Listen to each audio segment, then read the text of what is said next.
Welcome to Total Retail Talks, your podcast channel for retail knowledge. Hello, and welcome to this episode of Total Retail Talks. I'm Joe Keenan, Editor-in-Chief of Total Retail, and I am joined on today's episode by Matt Powell, who is the Chief Technology Officer at FTD. We're going to be talking to Matt a little bit about FTD and its digital experience and how it's sort of reimagined that over the course of the last year or so, as well as a little bit about the company's technology stack. So thank you for joining me today, Matt. It's my pleasure, Joe.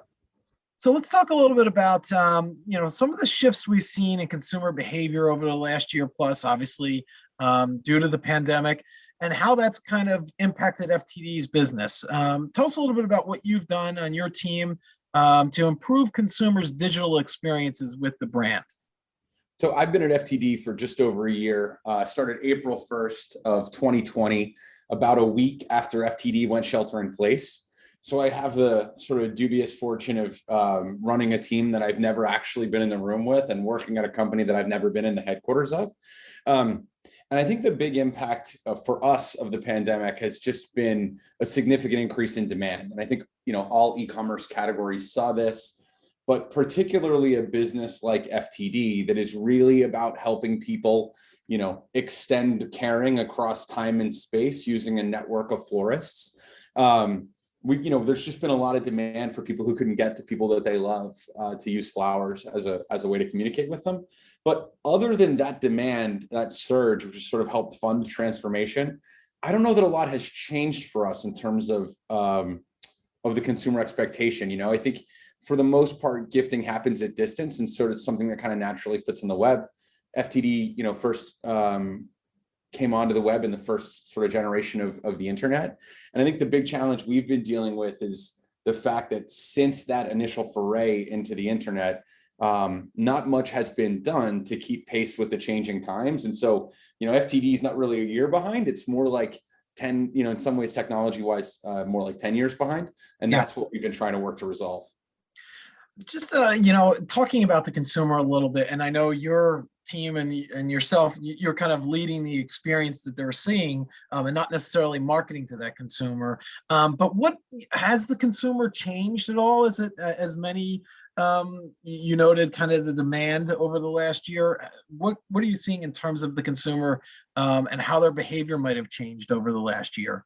Interestingly for us, we haven't seen a huge amount of change in behavior other than this big build in demand that occurred last year.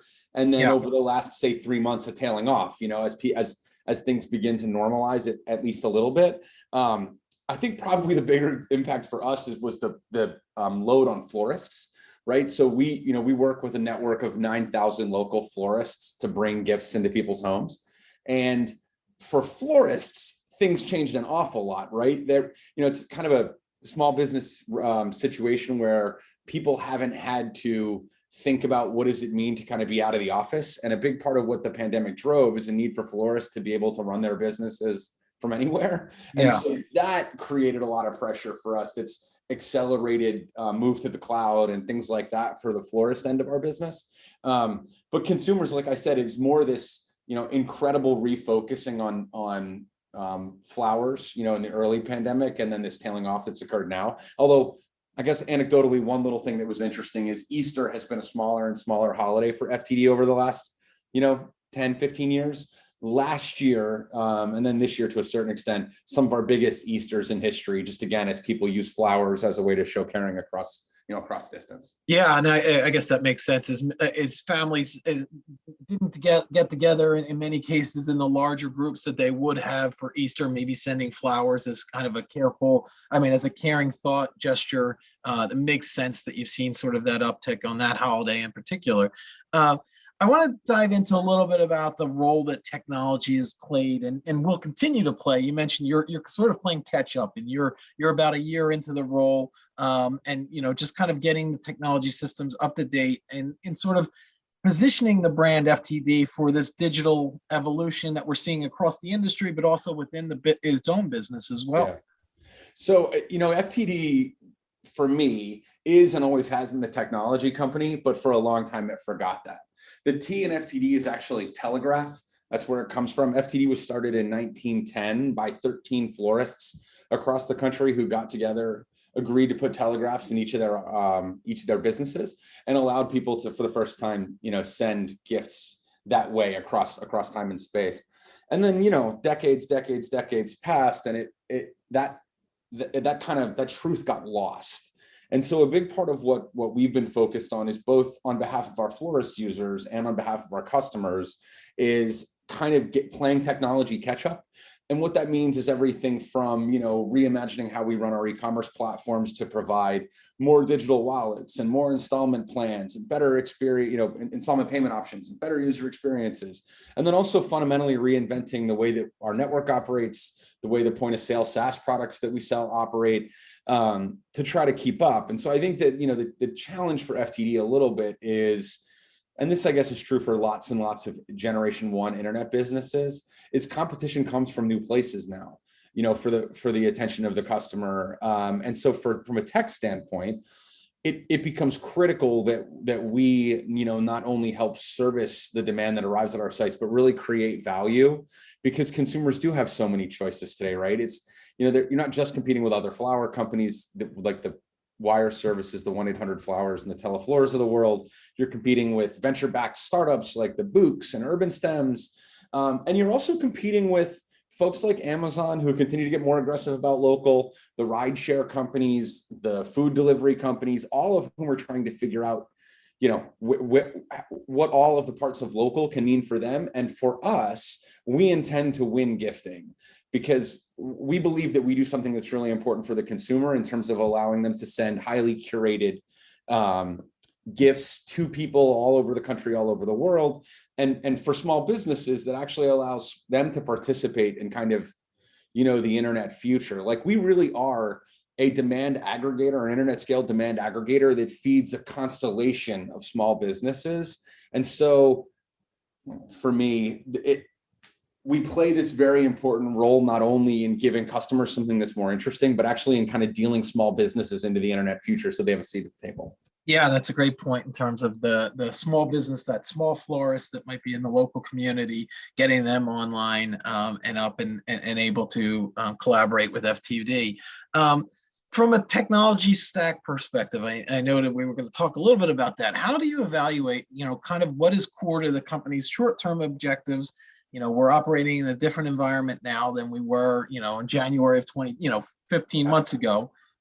So what's core now? And then also you have to keep your eye out for the future. Part of your job and part of your role, I imagine, is kind of forecasting what's to come next, and what does that mean for the technology stack at FTD. Tell us a little bit about how you deal with that challenge, Matt.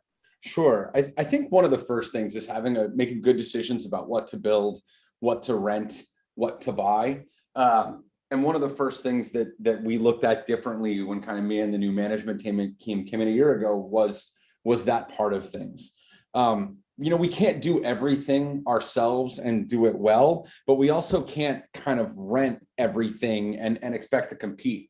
So the big trick was, across this huge footprint that includes, a SaaS, a small business facing SaaS offering, a network at the center that has network customers as well, and then these sort of consumer facing e-commerce sites. Like, what do we rent? What do we build ourselves?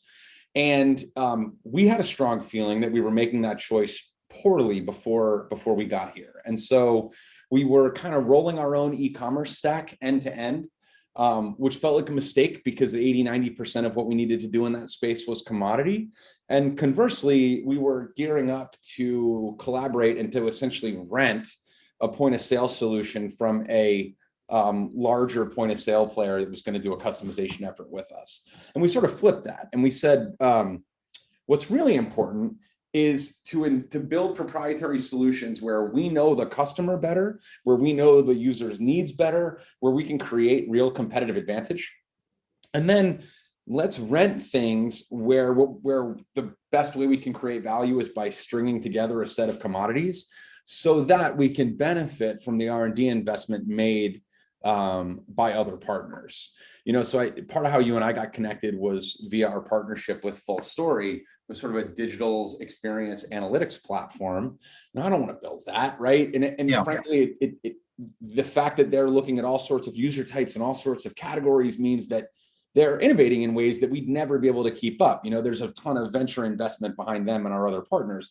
At the same time, the work that we're doing to build our own sort of, we call our point of sale, our Florist operating system, the work that we're doing to build that product is critically important for us to have a network, because what we want to do there is build a solution for florists that allows them to compete more effectively in their community and at internet scale.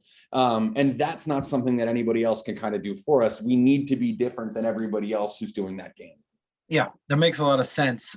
Just a follow-up on that, as the leader of the technology organization at FTD, how does that potentially impact what your thoughts in terms of building that? This build versus buy dilemma is a challenge for so many organizations, but how does that impact your thoughts on your team in particular, and what you do in terms of hiring, and how that comes into play as you look to kind of strengthen your team in particular? Yeah, I mean, I think when you think about whether you're going to rely on a kind of supply chain for a particular solution created out of partners, or you're going to roll your own, and kind of in both cases, you need people who are able to solution and to really put the user at the center of the dialogue. So the big thing that we look for is that people that understand that technology is a means to an end, not an end unto itself, and that's not every technologist. And in fact, it wasn't everybody that was here when I started, although for the most part, people have come along for the ride as they've come to understand this. But you have a lot of firms that think about the role of the technology organization as sort of babysitting or overseeing systems. They put the system at the center, the technology at the center, and they think of themselves as technicians. We think very much about hospitality and about a need to empower and enable users, and the user really being at the center of all of the thinking. And so we look for people that think that way, that bring empathy into the way that they think about building a technology solution. And that's true whether it's all build, all rent, or as is more common, some combination of things in the middle. If one of my favorite early stories at FTD, we were having a conversation about communicating in a virtual world. And at the time, we had a relationship, we had Teams, which is what we use today for the most part internally, because we have a Microsoft 0365, deal for email and all that jazz. But we also were using some of the kind of older and less sexy video conferencing platforms. And the CEO was getting embarrassed about the fact that every time it got brought up when he was on the phone with a potential partner, they were kind of teasing him for not being on Zoom. And he was like, I don't want to do this anymore. Let's switch. And so we evaluated it. We came up with a way to make the change, the right economics, whatever.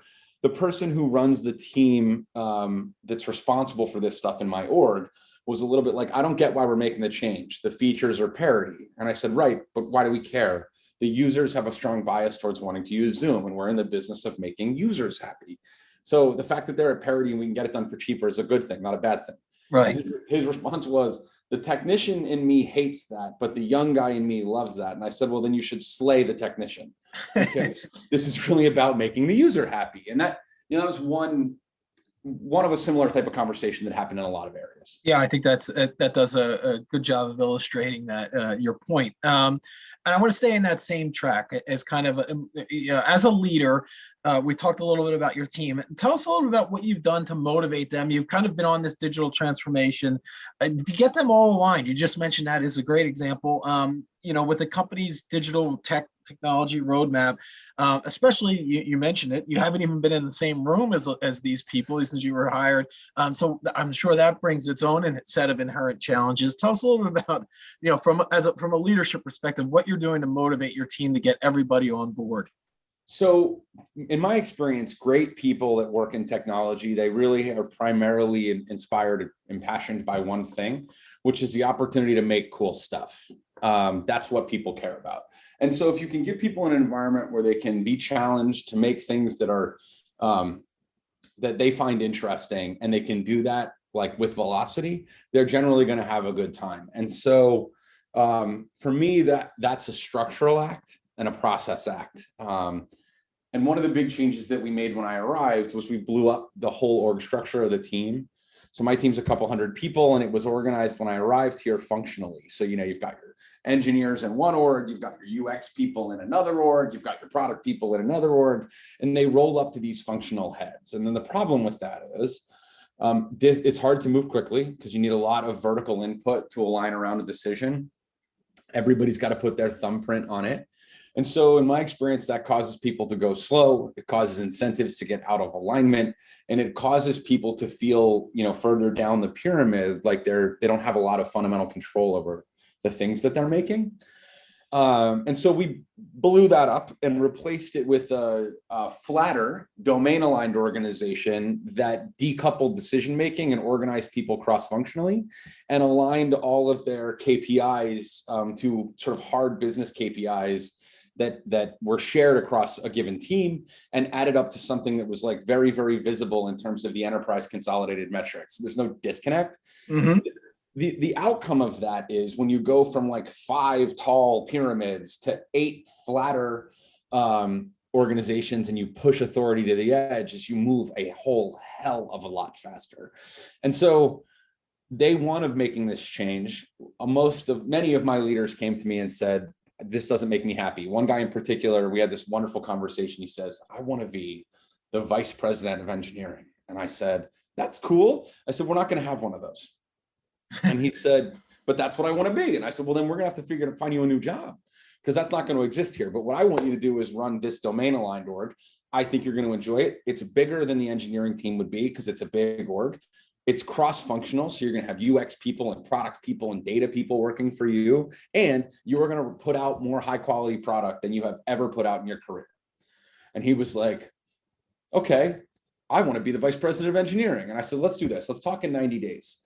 If I'm wrong, then we'll have a conversation about how we help you get where you want to go. But when I'm right, you're going to just say like a couple of words to me. I told you so. And he called me in 45 days and said, I can't believe how right you were. Like, this is so fun. We're going so fast. Mm-hmm. And of course, in fairness, at the end of the conversation, he did say, but I still do want to be the VP of engineering. And I said, that position still doesn't exist. The title sounds great, but to your point, the responsibility and the work and the product that they're producing is reward there as well. And you don't want all this disconnect, right? Like the thing he's loved is when he gets things done now, they show up at the executive and at the board level, because the things he's driving are hard business value creators instead of tech-focused outputs. They're user-focused outputs, business-focused outputs. Yeah, for sure. I did want to follow up. You mentioned the relationship that FTD has with Full Story. Tell us a little bit about how the company, how your company FTD is using sort of the digital insights and analytics that's able to accrue from that relationship with Full Story and its tool to help identify and kind of amplify what's working best for its online customer experience. Yeah, so Full Story is awesome. I'm like a bit of a hard sell, for vendor partners, just because with a title like the one I have, you just get assaulted constantly on LinkedIn from people. Oh, I can imagine. Yeah. Who want to sell you stuff.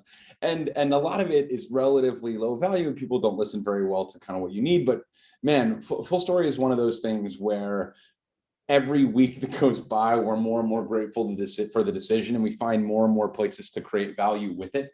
So, Full Story is cool because it's easy to add to your pages. It's a simple, JavaScript tag add, or tag to add it. And Full Story analyzes what happens kind of in the DOM context as people interact in the browser or in a mobile app, and it streams that data to their backend. And then what it allows you to do is look at patterns in what's happening to users as they move through your experiences, but then also to replay specific sessions, any specific session from within a particular cohort.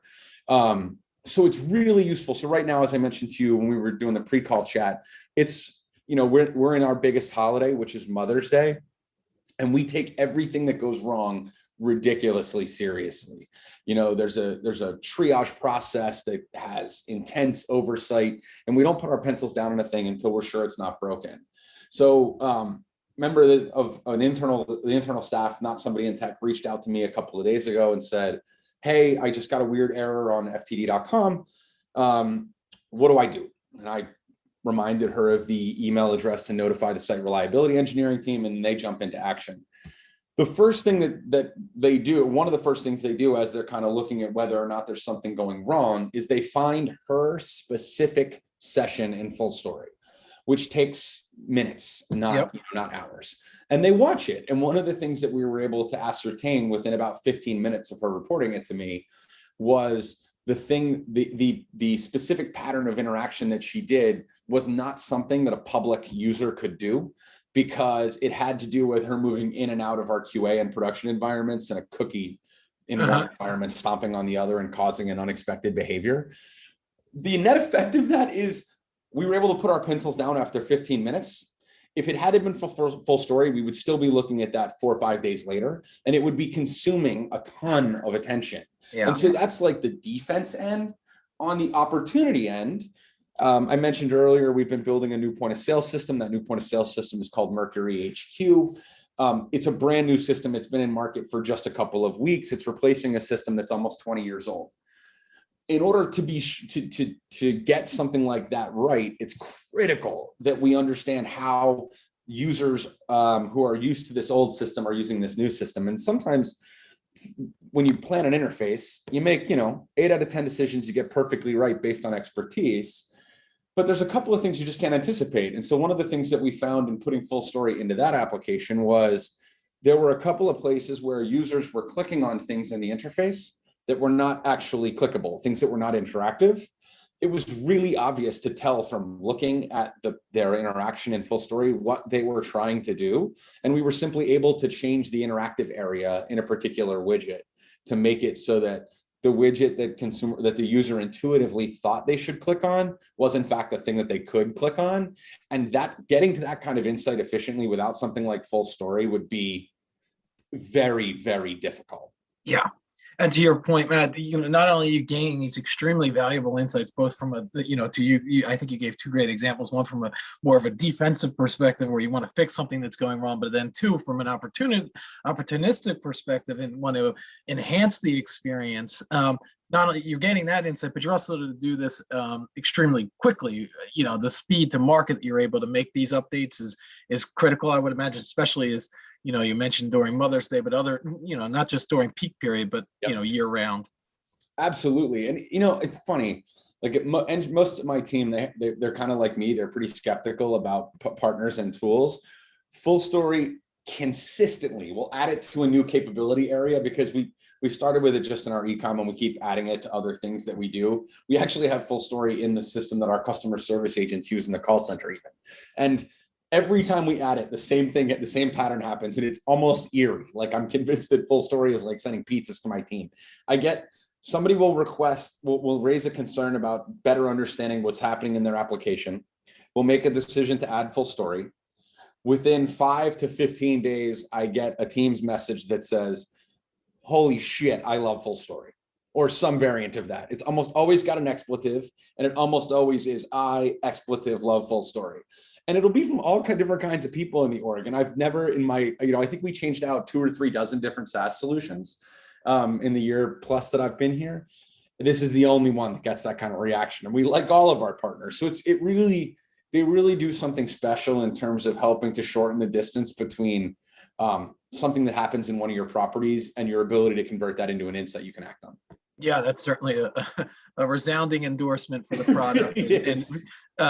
So then my final question, Matt, is kind of looking ahead. And, as CTO, where is your attention focused? You're looking to position FTD. You mentioned the surge in demand. Obviously, you want a profitable growth. Talk a little bit about where you're focused as you look to improve the experience of your customers and just help to grow the digital business at FTD. So we're looking at a bunch of things. I'm looking at, where are places that I can take friction out? Are there more digital wallets that we need to add? Are there different ways we should think about facilitating payment? Or, what can we do to innovate on the ways that we problem solve for our users? So like, we have a reminder program. How can I shorten the distance between a reminder and a purchase transaction? Not just for us. I mean, yes, it drives revenue, but I think the gifting has different kinds of tiers. What you need to be thinking about for your spouse for a 10-year anniversary is different than what you need to think about for your niece at Valentine's Day. I'm making it up, right? And so what I'm interested in is creating more and more experiences to solve for different, more and more nuanced problem formats. Can I make it even easier for the person in one click from a reminder text or a reminder email to send that kind of like lower threshold gift, that, you know, congratulations on someone else's annual whatever, that, you know, as I said, I send Valentine's flowers to my nieces. Can I make that a one-click thing from a text? And then on the other end, for, you know, if it's Mother's Day and I want to do a more complicated shop, I want to be able to shop for all the mothers in my life and kind of build up multi-cards. How can I create experiences, you know, that let me do that? We're looking at ways to create just different types of flower occasions and to kind of allow flowers to be a love currency in more than one environment. And so how can I create more and more ways for people to shop for our product off platform, in a kind of post-destination web way of thinking? And then for me, the things that I'm most excited about are how can I do more and more for my florists? And so I believe that FTD wins when our florists win, right? We're a florist collective. Florists are the heartbeat of what we do. And so I'm interested in creating tools that allow those florists to compete on the internet in a way that that small business really never has before. So like, what does it look like to turn every single one of these 9,000 florist endpoints into essentially an omni-channel retailer? Yeah. That FTD facilitates their ability to sell on Facebook and sell on Instagram and transact over text. And, you know, how do we make it so you can walk into the store and pay with PayPal, use a house account over the web? Like, I want every single one of my florists to basically, you know, be a baby FTD all the way down to even being able to do micro fulfillment. Because I think the world is more interesting when there's more small businesses in it. I don't want to live in a world where there's the flower shop and the phone company. And I want to live in a world where there's a dynamic and colorful array of small businesses that exist in every locale. And I want to roll that up as a waveform and offer it to the internet in a way that continues to, you know, build middle America, build the middle class, and give people phenomenal gifting options. Yeah, I'm 100% with you, and you could tell, you know, in your voice and how passionate you are helping these, you know, that last piece around just helping these small businesses. Obviously, it's been a challenging year for so many small businesses across the country, across the world, I should say. You know, and this is FTD to be able to facilitate these online digital experiences for them to get them back up on their feet and kind of and growing is really a powerful motivator, I imagine, for you and your team. Yeah. And if you think about it, I think part of what I find to be a turnoff, and I find kind of sad, is a lot of the largest players that have kind of monetized the opportunity of the internet, they do it in a sort of megalith way, you know? And I think there's an opportunity for these brands that operate at the scale that we do and bigger to think functionally differently. You know, the biggest e-commerce player in the world is often accused of kind of using small businesses as market research and then rolling its own. And you see this all over the place, right? You see this in convenience stores and in pharmacy, where store brands end up stomping on interesting new things that come from smaller players. And I mean, I get that, right? That's capitalism.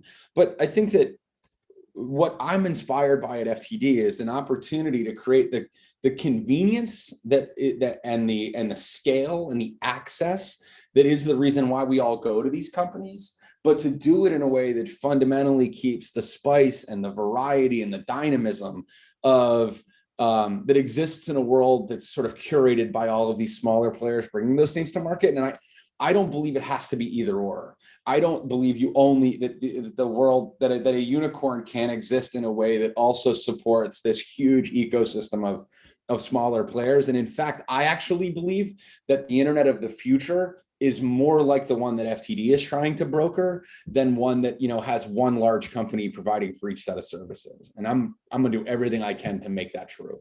Yeah, those are some lofty, but obviously worthy and attainable goals. And I think you're certainly laying the foundation and doing the work at FTD to make that a reality. So I appreciate kind of your thoughtfulness on that response.